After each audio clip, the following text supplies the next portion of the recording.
Yeah. Well, I think everybody's here.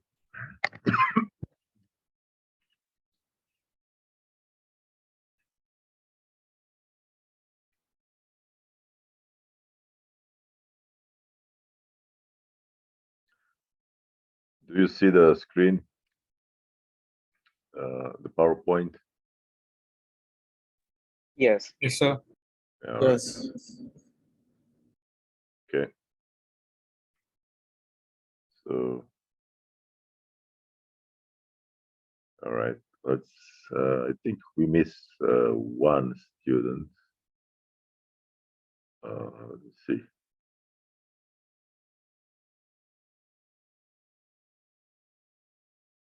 All right. I'll wait a few more minutes. Okay.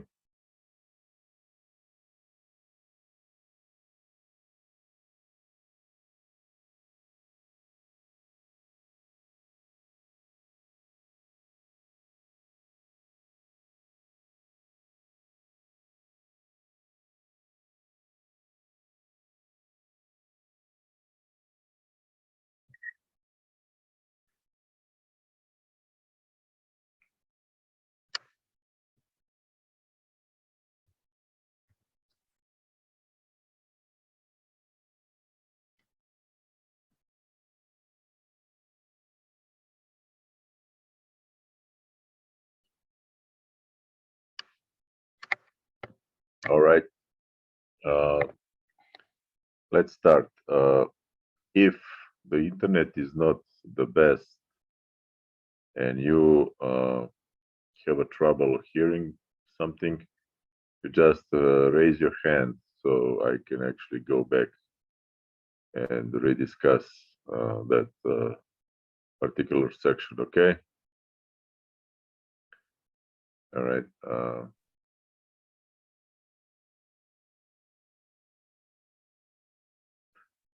So I'm going to start a little bit. Last time we talked about organic adsorption. On the electrode surface, we discussed the conditions with respect to the potential where the maximum adsorption is expected. We also discussed the physical model for the adsorption that assumes Langmuir adsorption, and we also discussed the potential at which we supposed to see the best effect of, or the best or largest coverage of the organic phase on the electrode surfaces around the potential of zero charge, and we discussed why that is physically the condition for the reason of the dipole moment of the organic molecules and how they can compete with the smaller ions or polar molecules such as water, and where they can actually have any chance to adsorb is where the field across the interface is the weakest, and that's around the potential of zero charge, etc.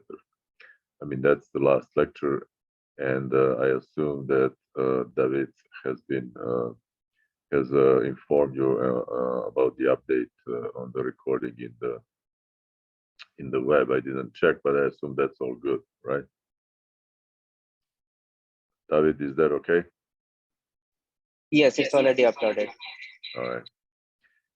So today I'm going to start giving you a little bit more details about how this phenomenon of organic adsorption is intelligently used to produce some exceptional properties of the electrodeposit. Now, the example I'm using here are the magnetic materials. Now, this example is basically the one that I'm going to use in this lecture. Later on, we will readdress the effect of additives when we talk about some specific topics such as superconformal deposition, for example, which is used in damascene processing, or later on maybe some thiol-induced organization, etc. But in general, I want to explain you fundamentally the consequences of the organic adsorption on the electrode surface, and in general what they do. And the next lecture, I will probably add some more stuff. So this week we're going to be talking about, in general, this kind of phenomena. So, so let me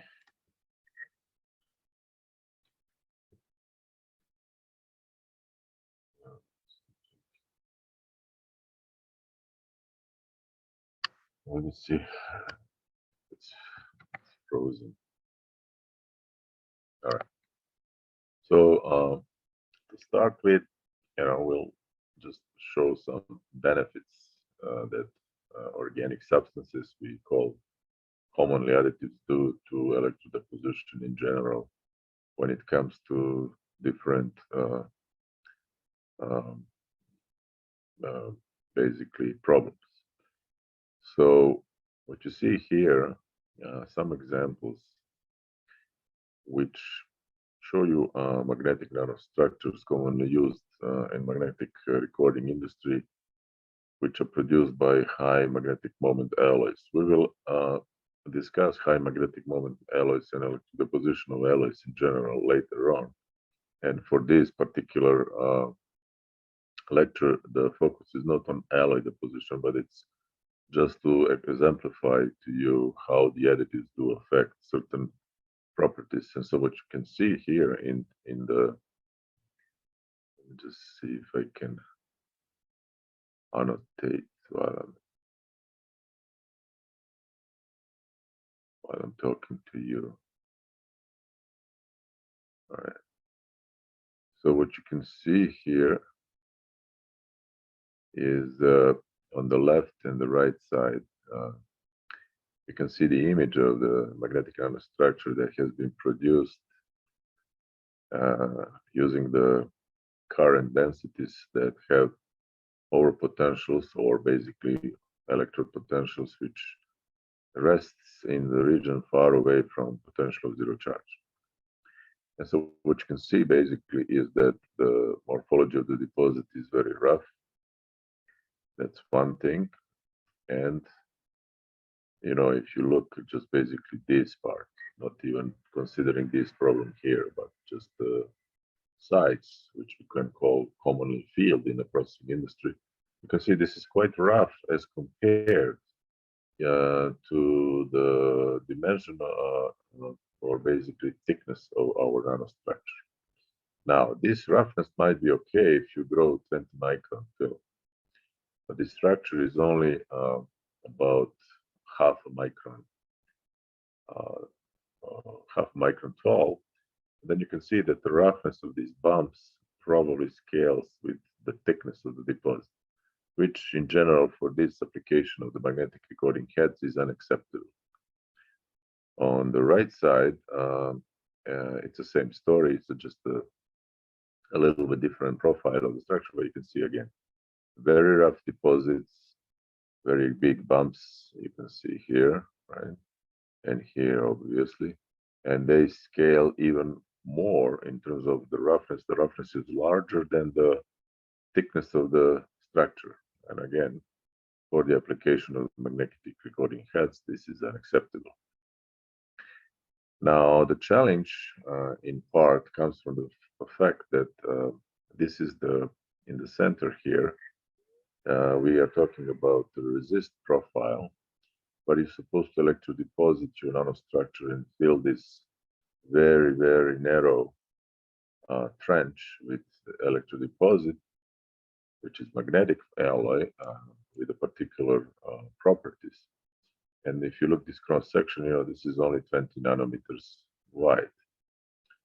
So if you try to do electrodeposition and you're not having all the conditions of electrodepositions in the right place, one of those is that you don't have additives or organics adsorbing on the surface while you're doing electrodeposition.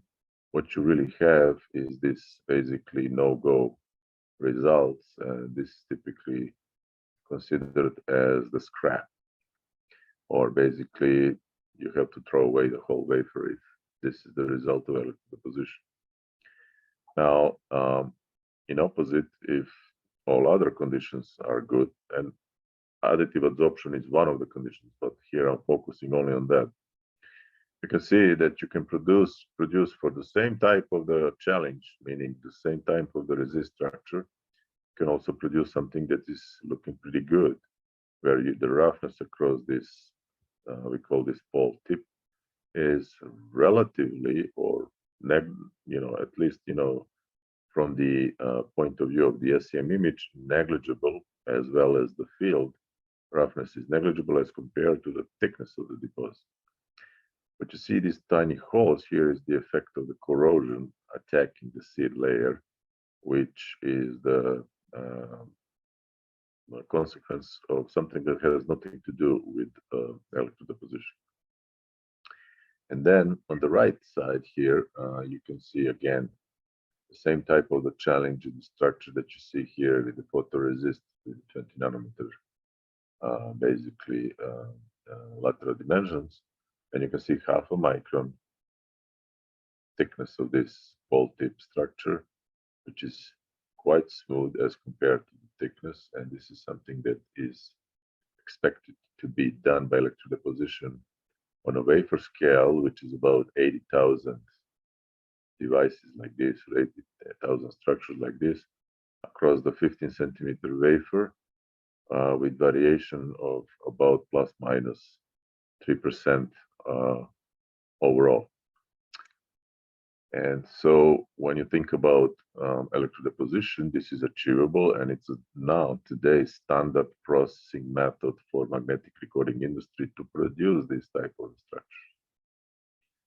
What that really means is that electrodeposition has become one of the main synthetic and nanofabrication methods for nanotechnology, such as, for example, magnetic recording heads fabrication.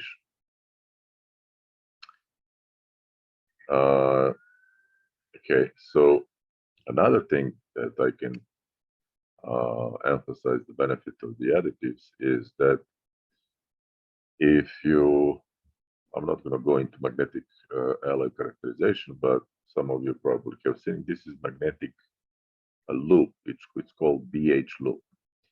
Here H is the external magnetic field and B sub S is the saturation magnetization, maximum saturation magnetization flux achieved in the magnetic material. So if you apply external magnetic field, what happens with magnetic materials, they basically switch the magnetization to align with the field.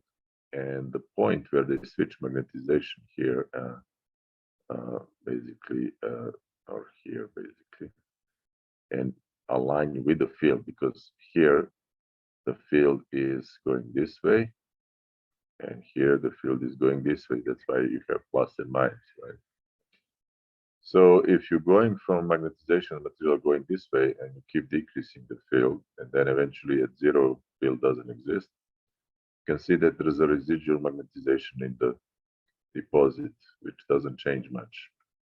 And then as you continue to increase the field in opposite direction, you have to go, and it takes some extra field before the magnetization of the deposit switches and basically saturates in the direction of the external field. Now, this point or this extra field that you have to apply to switch the magnetization in a soft magnetic material, it's called coercivity. And for example, if we electrodeposit this type of the alloy, which is the cobalt iron alloy 2.4 Tesla saturation magnetization, without any additives in the solution, what we really measure is the coercivity around 16 oercids, and we use copper seed for this.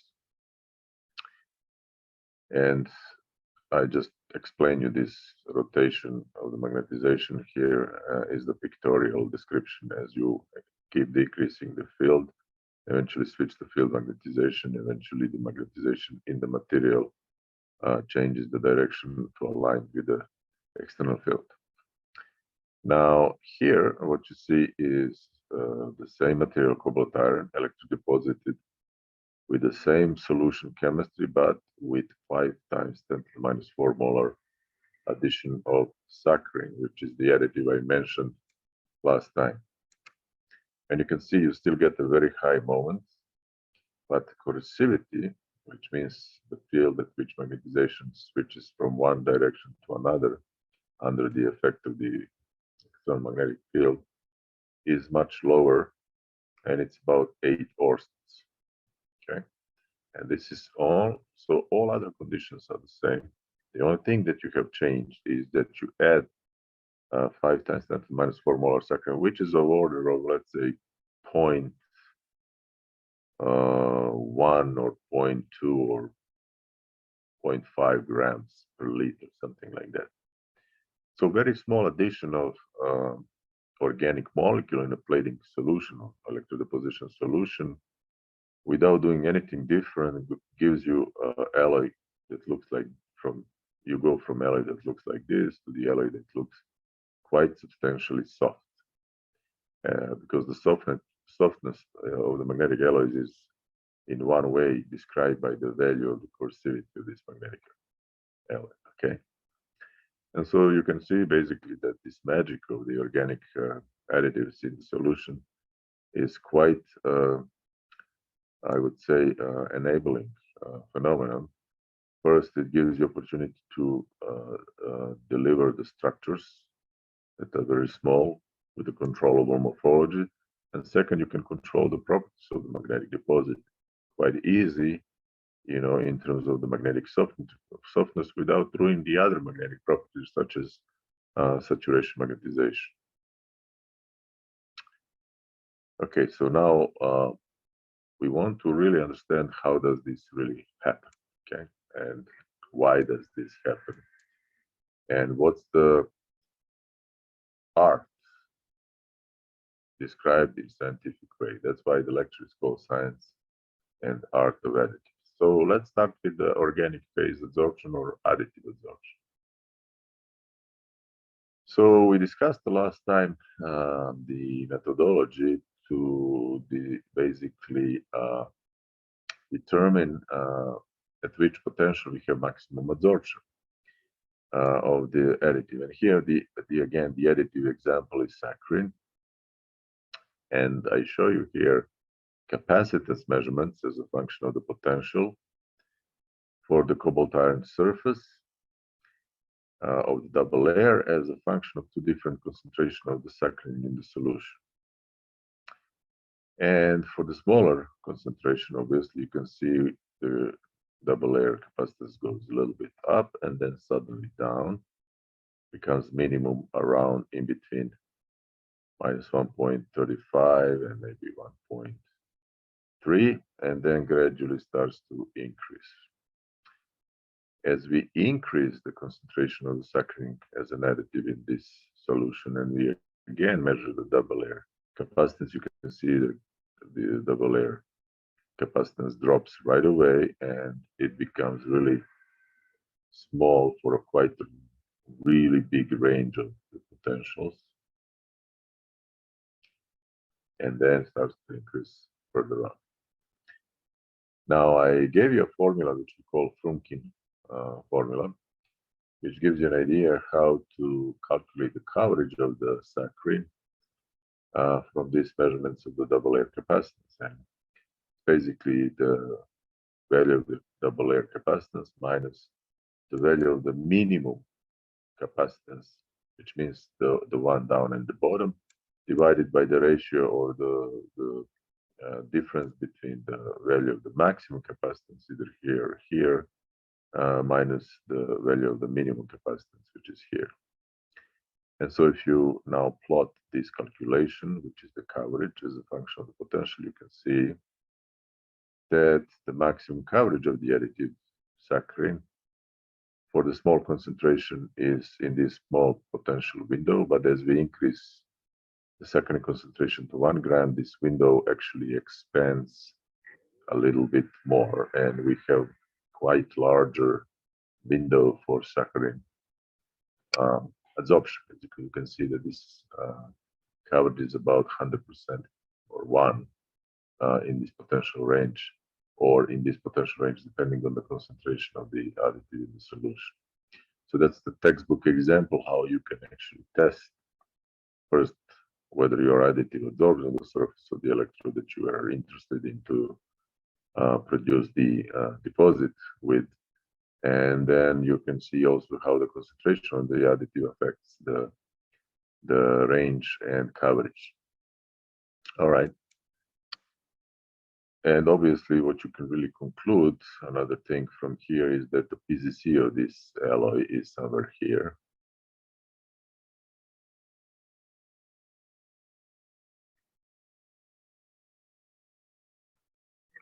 And it tells you basically that around the PZC you have maximum coverage of the additive. Okay. Now, since we covered this as a refreshment from the last class, those are real measurements, and I will give you later. I will send some papers as a material to David to upload with this lecture. Now we can discuss the phenomenon of additive incorporation, because that phenomenon is actually one of the reasons why you see some benefits. All right, so one thing that is interesting, and again, the example is saccharin, although you can use the other examples, is that if you deposit some alloy like cobalt iron and you use saccharin as an additive, and then you take this alloy, wash properly everything, and then you dissolve this alloy in, let's say, HCl, and then this solution with the dissolved alloy you submit to high pressure liquid chromatography. What happens is that you see the peak here at 6 minutes retention time that is actually corresponding to a saccharin molecule. So indirectly, what that really means is that entire molecules of your additive are incorporated in your deposit.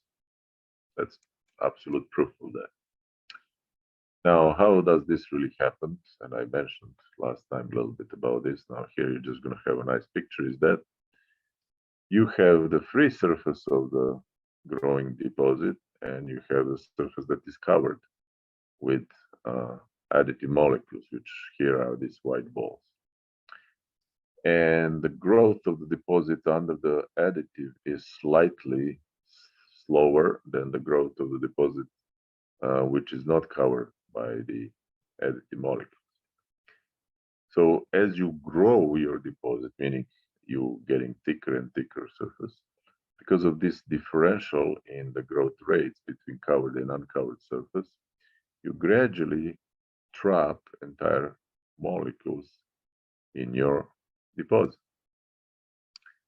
And that's quite interesting because these molecules actually do something to your deposit which makes them appear different than the ones that is produced either by some vacuum deposition method or by electrodeposition without additives.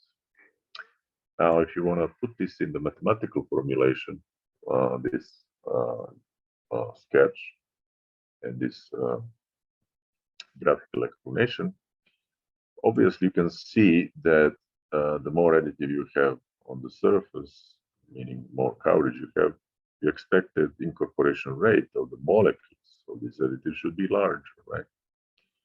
But again, because the whole phenomenon is also dependent on the free surface that's supposed to outgrow the surface covered with additive molecule, then you also can say that incorporation of the molecule or rate of incorporation is proportional to the amount of free surface you have. Here we're talking about units of flux, okay, which is basically mole per centimeter square and second, right? All right. So then, just to stay prudent with the mathematical formulation, we can say then the molecular incorporation rate of the additive or saccharin then is not proportional anymore, but is equal to some constant Km times theta times 1 minus theta. And this is going to be molecular incorporation rate constant. Then you can express the coverage of your additive in terms of the Langmuir formalism we discussed last time, where this B is the equilibrium absorption rate constant of your additive, in this case saccharin. And when you put this together, what you really end up is that molecular incorporation rate is a function of this rate constant for the process, and this term here BC divided by 1 plus BC in a bracket square, and units are again in flux.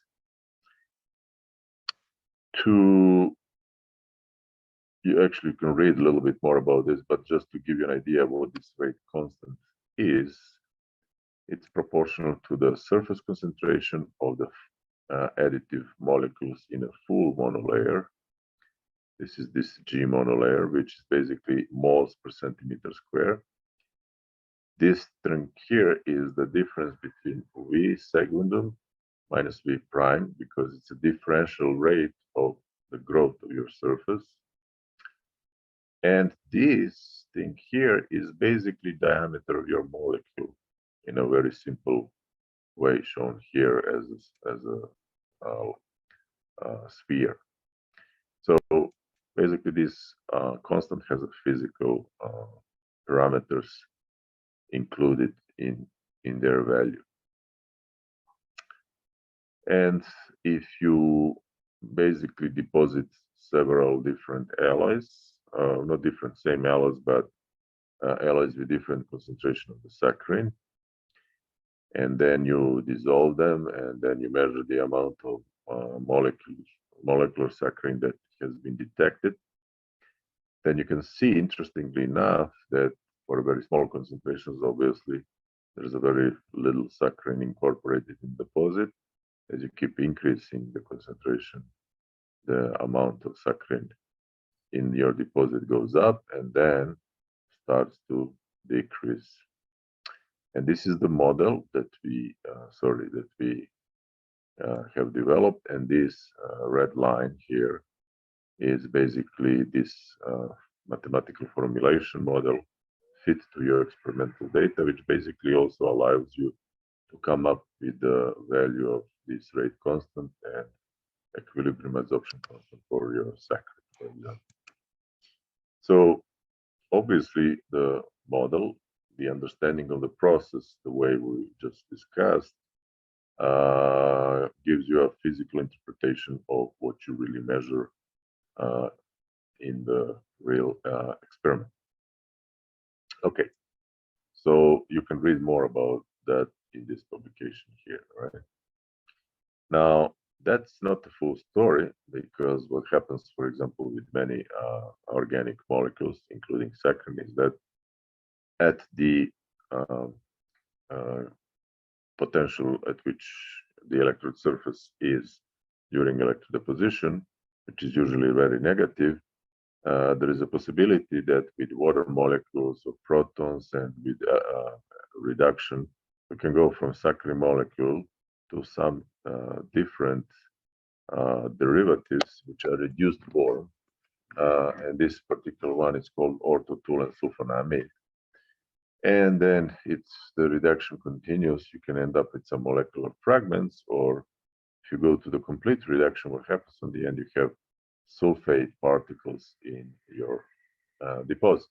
So this is the chemical route of the additive incorporations, which really doesn't result in the whole molecules in inclusion into deposit, but on the end, it results into some kind of a chemical compounds forming between the metal and the, in this case, most important constituent of the saccharin molecule is sulfur.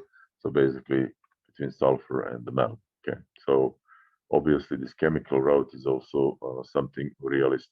So how we can model that, we can basically go and say, well, electrochemical reduction of the saccharine molecule, like every reaction, is the first order in this case, and it's proportional to the surface concentration of the saccharine and electroreduction constant.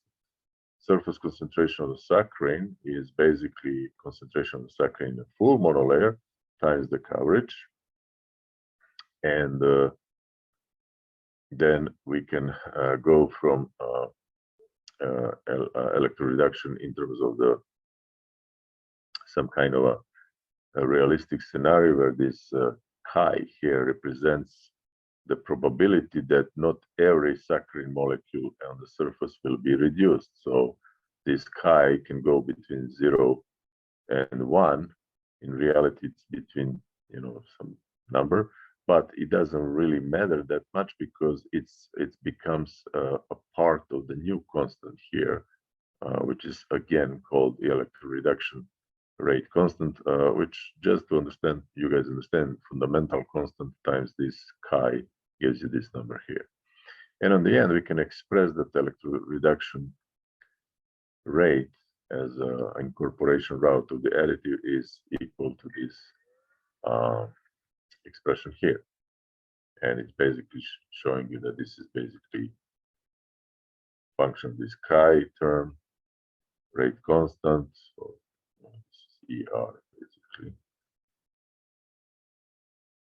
Concentration of the full monolayer coverage saccharine on the surface, and theta is the coverage of the molecule.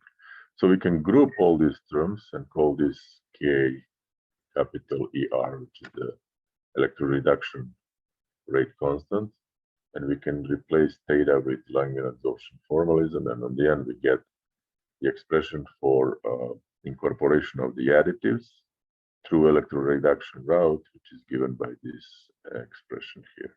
And again, it's in flux units.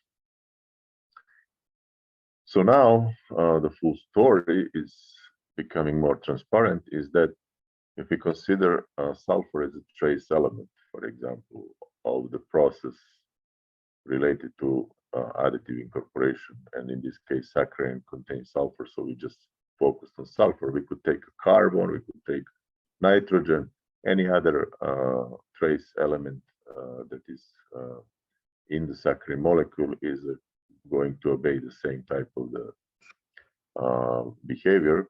But we can say that, the rate of the incorporation of the sulfur coming from the additive molecules is combination of the molecular incorporation rate of the additives, electroreduction rate of the incorporation of the additives, and this term here is the term that is not really dependent on the additives. So some sulfur can come from different sources such as irons or so, and it's constant. It doesn't really depend on the additives at all.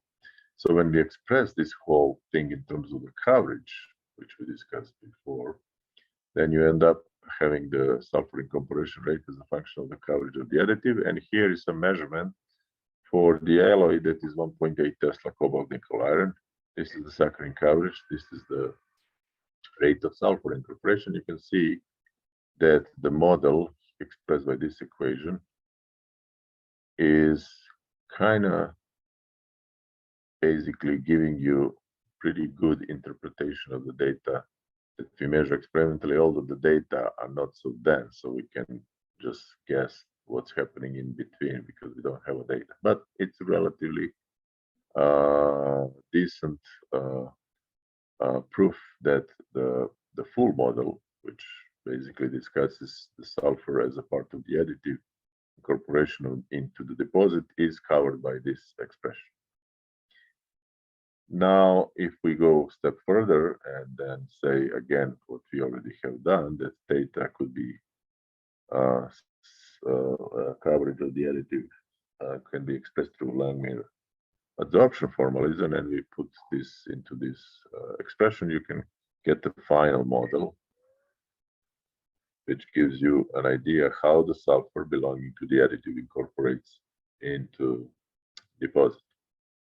And it's a function of these two constants, molecular rate incorporation constant and electroreduction rate incorporation constant, and additive equilibrium adsorption constant B.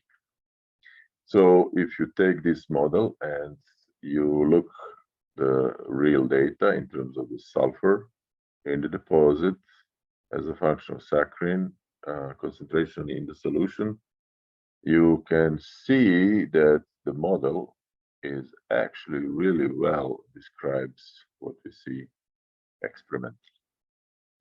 So this expanding a little bit further from beyond the saccharin, it pretty much gives you an idea that fundamentally organic molecules present on the surface absorbed during the electrodeposition process do incorporate into deposit either as a whole molecules of the additive, or they incorporate as a molecular fragments or metallic intermetallic compounds with some of the elements which belong to additive molecule. And that is very important because what that really tells you is that your alloys or metals that you grow with the presence of additives in the solutions are not actually necessarily pure. They do have impurities. These impurities could be good, but as you'll see, they could be bad as well, or could give you some bad properties of the electrodeposit. But what is really important to discuss is, this model now gives you some latitude for analysis. And you can see, for example, that there's always some concentration of the additive. I'm calling this C star, which is given by this expression here, for which the rate of the electroreduction incorporation of additives and molecular incorporation of additives are the same. That's interesting thing. Also, you can see if you just look mathematically this expression for saccharin concentration going to infinity, you can see that molecular incorporation rate goes to 0 and electroreduction rates asymptotically approaches this electroreduction rate constant. All right. So those are some things that actually are quite useful when you have some process and you have some data related to the sulfur or rate incorporation. And when you want to know some of these constants and so on, you can determine them easily by fitting your model to the data. And more of that you can see in this publication here. Now, going back again to this soft magnetic materials that you can easily get by having additive present in the solution, you can see that one of the magics really that we are after understanding truly how this really works is that we want to know, okay, so now we know that this alloy here on the right side is different than this alloy here, and it's better than this because there's a tiny amount of sulfur incorporated either through molecules or through sulfate particles. And obviously because of that, this alloy is much softer. Now, for this type of this example here tells you that for this type of the application, this material here, which is the soft magnetic alloy that we electrodeposit, this is the goal, have as soft as possible. So now going further and then looking how the coercivity of the magnetic material, in this particular case cobalt iron, depends on the saccharin concentration in the solution. So what you can see here for no saccharin, it's pretty hard. It's over 100 Overstats coercivity. Then as soon as you add tiny amount of saccharin, coercivity drops significantly. And then you keep adding more and more saccharin, it keeps dropping, and then goes a little bit back, goes up, and then kind of saturates as a more or less constant value as you further increase concentration. Very hard to interpret this. What's the relation between concentration of saccharin and coercivity. Not straightforward. But then what you can really go, instead of plotting this as a concentration, you can calculate for your known alloy, knowing these constants that we discussed, you can incorporate sulfur incorporation rate, or actually coercivity as a function of the sulfur incorporation rate. And what you can see here now, suddenly, you get almost kind of linear relation where the more sulfur in the deposit, you can see here, the softer alloy you get. Less sulfur in the deposit, basically the harder alloy you get. Now remember, your goal is to get soft material. So obviously, more sulfur in deposit gives you better properties of magnetic material. Now suddenly you start to become somebody who can actually design the alloys, because now you know what you're after. You're after incorporation of additives, and you're after the sulfur in these alloys that comes from the as a source from the incorporation of additives as a consequence, basically. All right. Here's another interesting thing. You have this linear relation, coercivity versus sulfur incorporation rate. But what you can really further analyze, knowing these fundamentals, is that you can look the coercivity as a function of the ratio between molecular incorporation rate and electroreduction incorporation rate. Why is that important? Well, what you really want to see is that, do I need more molecules of the saccharin in the deposit, or I need more sulfate particles in the deposit?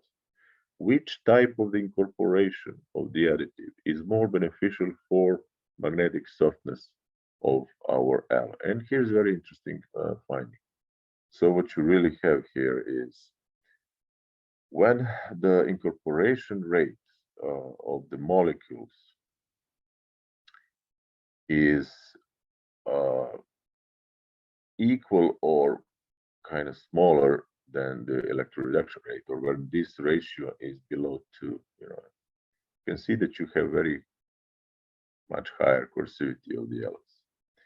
As soon as this ratio becomes larger than 2, 3, 4, 5, which means molecular incorporation dominates,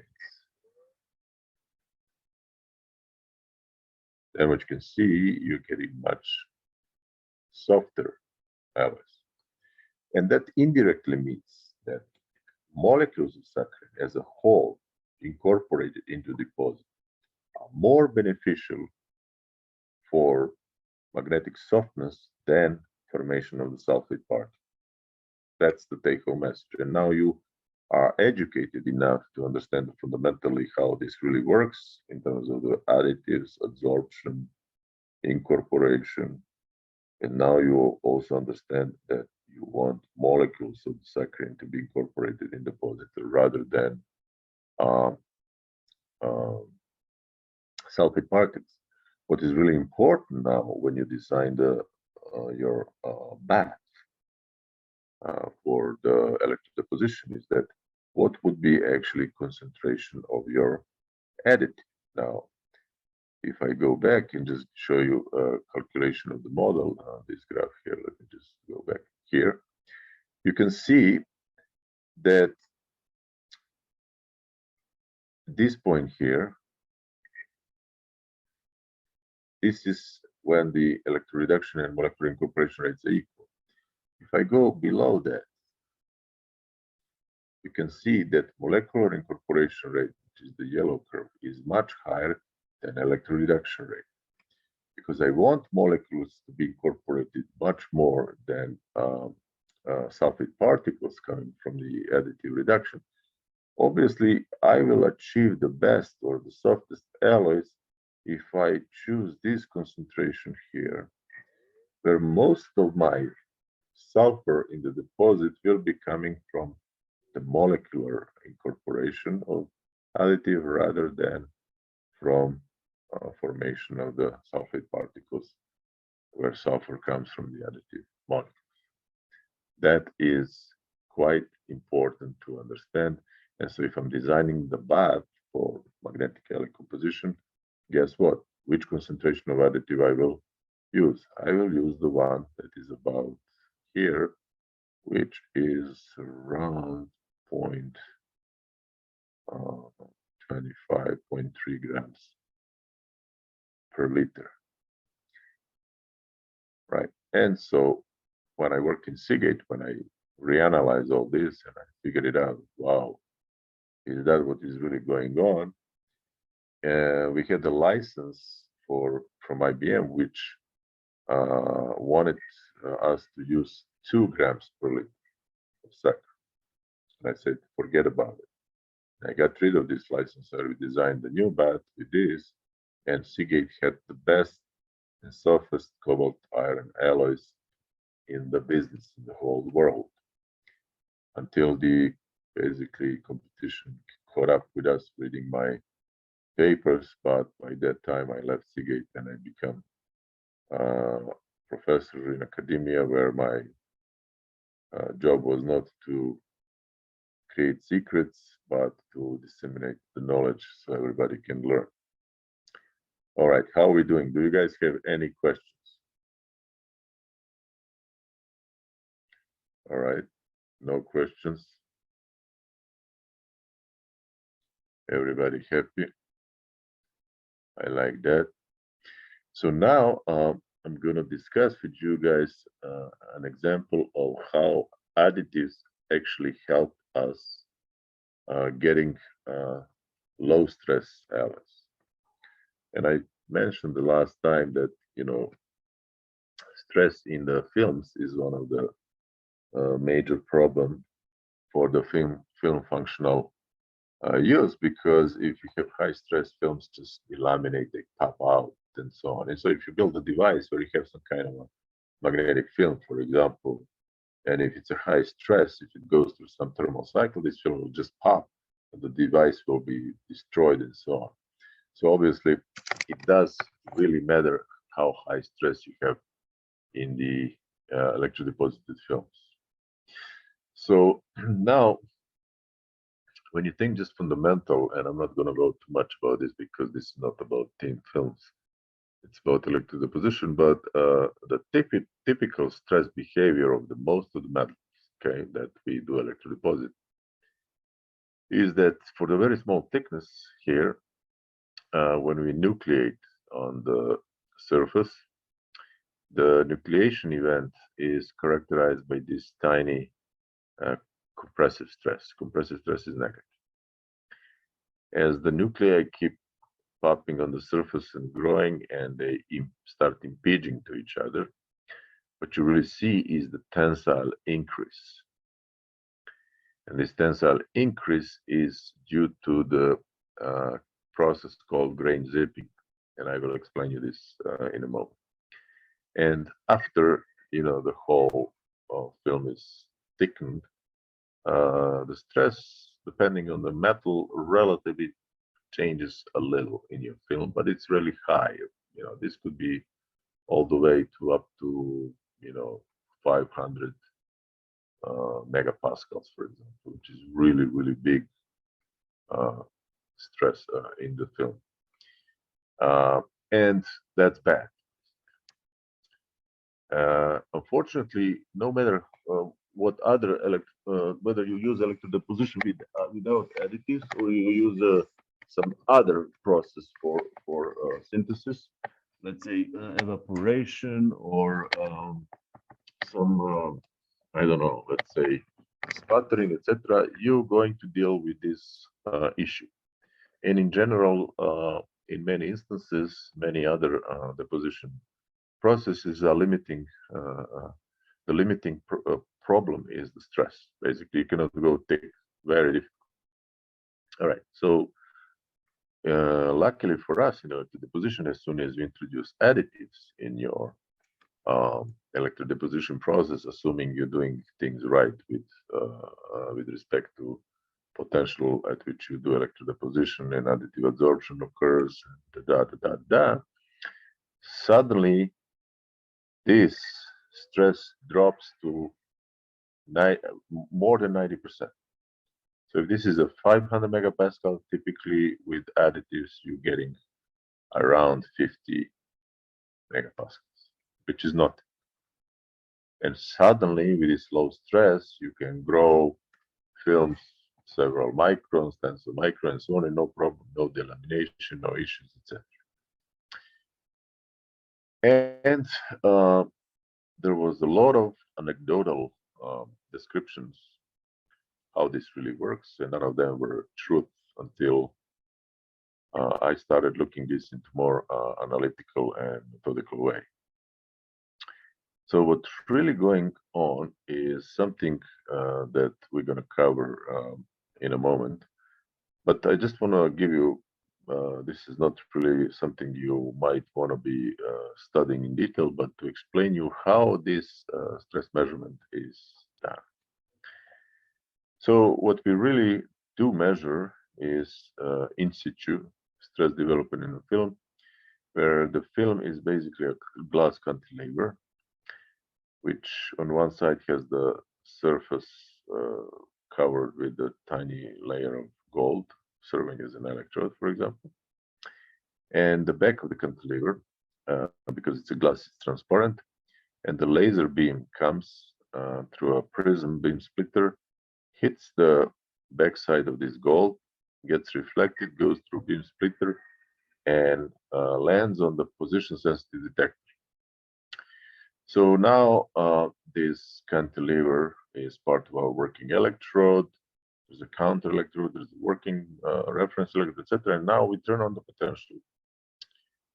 And if the stress in the film starts to make this cantilever bend this way, this change in the position of the PSD can be recalculated into stress, and this bending this way means that the film is under compression.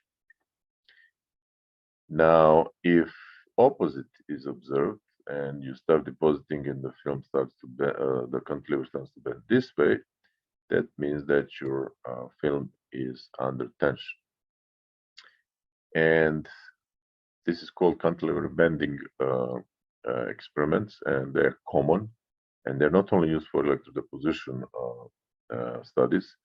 Uh, there's a plenty of vacuum deposition studies where the people also use the cantilever bending approach for the stress measurements. I personally have one in my lab, and we use it not only for in situ stress measurements during electrodeposition, but also during annealing and so on. Okay.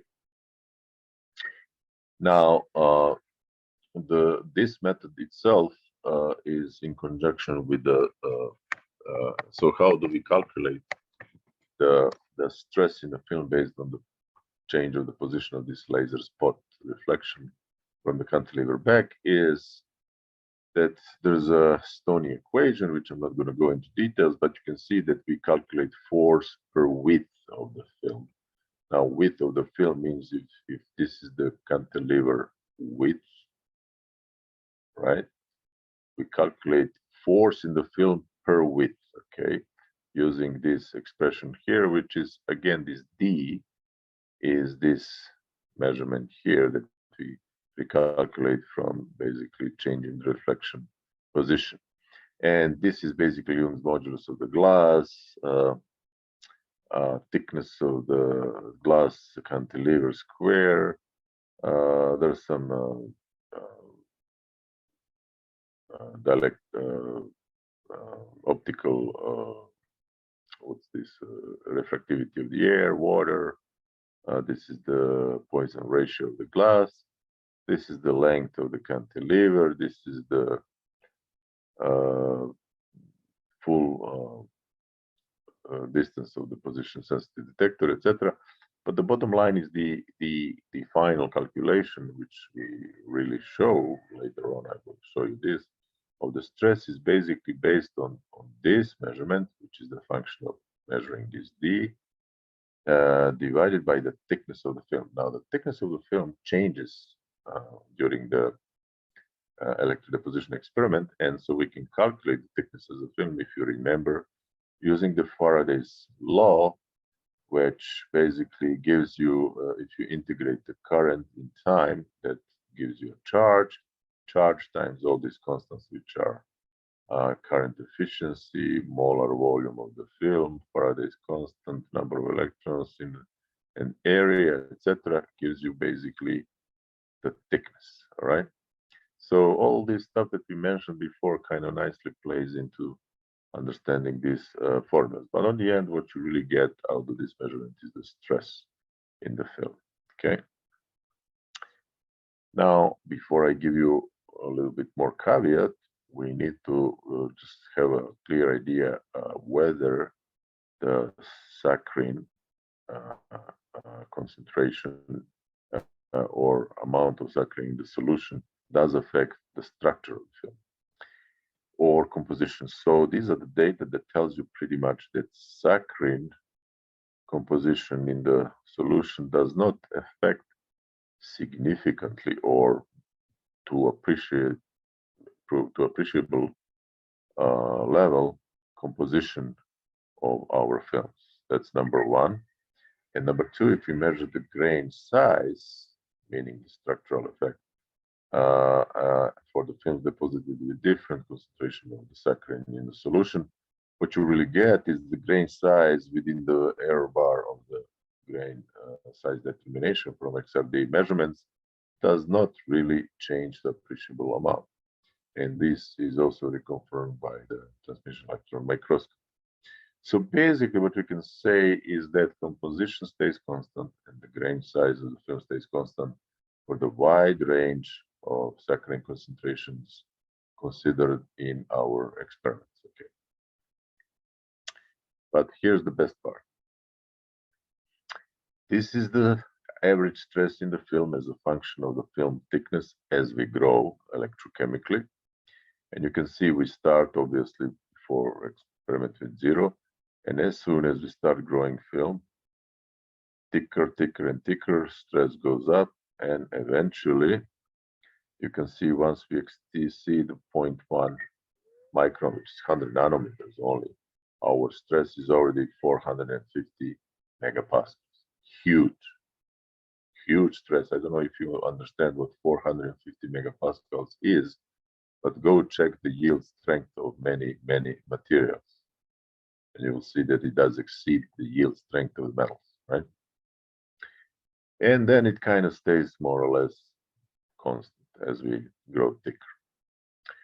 But then we add only 0.03 grams per liter of saccharin in the solution, and we grow again another film. And guess what?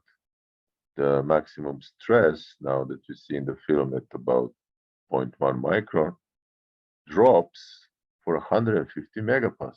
It's still tensile, but it's not anymore 450, it's only 300. And we only added 0.03 grams per liter.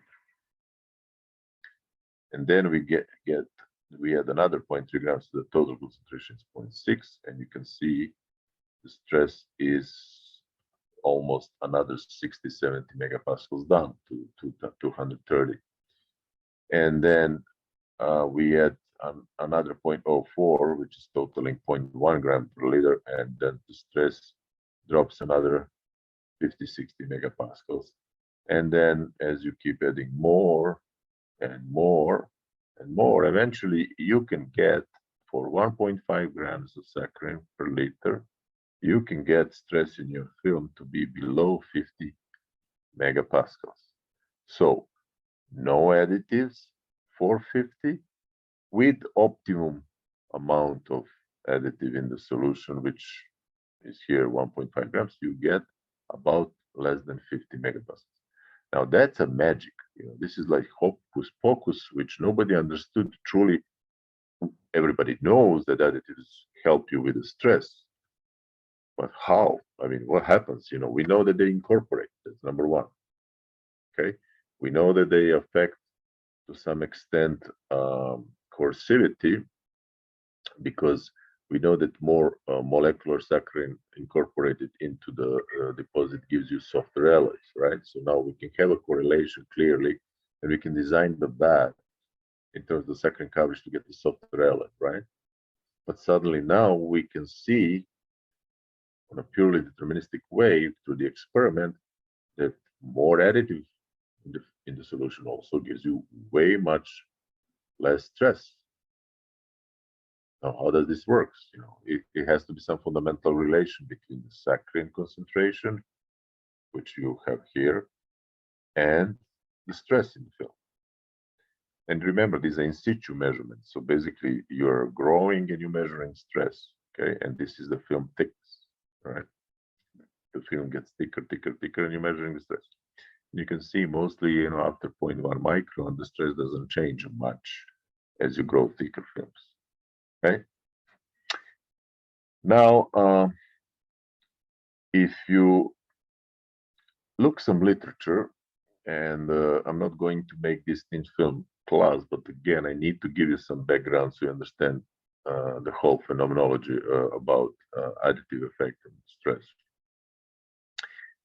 Is that this initial tensile increase when we grow magnetic film, or any film to be, let's say, a little bit more general, after nucleation, usually what happens is that when the two grains grow and impinge here, what happens is that they zip their, it's called grain boundary zipping. And what happens is that it's like almost like a nucleation event. When they impinge here, they suddenly, instead of having their surface exposed, because the surface energy minimization is the driving principle of this process, they just eradicate this part of their surface, they zip, and they create a grain boundary here. So two surfaces of two grains that impinge are suddenly replaced with one grain boundary. Now, why is that? Well, it turns out that the grain boundary energy for this kind of a size of the grain boundary form is much smaller than the two surface energies, or energies of these two surfaces that disappear. So the whole system minimizes energy by minimizing this exposed surface of the grain, creating a grain boundary energy. Now, what's the trick also that you have to consider is that when you zip this grain, what you really do, you kind of, if you ever have a zipper in your pants and you zip it, what happens is that as you zip, you create also a tension in your trousers, right? And that's what actually happened here. These grains, because you zip, you kind of do this, they have to be under tension because you are actually forcing these surfaces here to come much closer than they have been. These 2 points were here and here, but when you zip, they're not here and here, but they become here and here. And for that reason, you introducing a tension, tensile stress in the grains. Still, you build some strain energy in the grains, but still the strain energy plus grain boundary energy is still much lower than the total energy that you reduce by disappearance of these two surfaces. This is fundamental fundamental explanation how the actually grain boundary zipping process works. Okay. Now, obviously, there is a grain size D, and in the literature, if you look about the discussion about this grain boundary zipping process, it turns out that the maximum stress, the stress here, due to the grain zipping, is proportional to the some constant here, and this delta gamma term, and this is divided by the grain size D. Now, I'm going to stay without the battery in a moment. I just want to explain these slides, and we're going to continue next Wednesday because there's something wrong with my charger, and I couldn't find another one. So if I died here, that means my computer stays without power. And so I cannot reconnect because my charger is not working. So I will have to find another charger for the Wednesday, but I will continue. So you just guys understand. But this delta gamma term is basically the difference between the surface energy of your deposit or your nuclei and the 1/2 of the grain boundary energy that is formed. Okay? All right. So now, knowing that, we have situation here that we have grain boundary or grain zipping process without additives, where you form grain boundaries as it's shown here.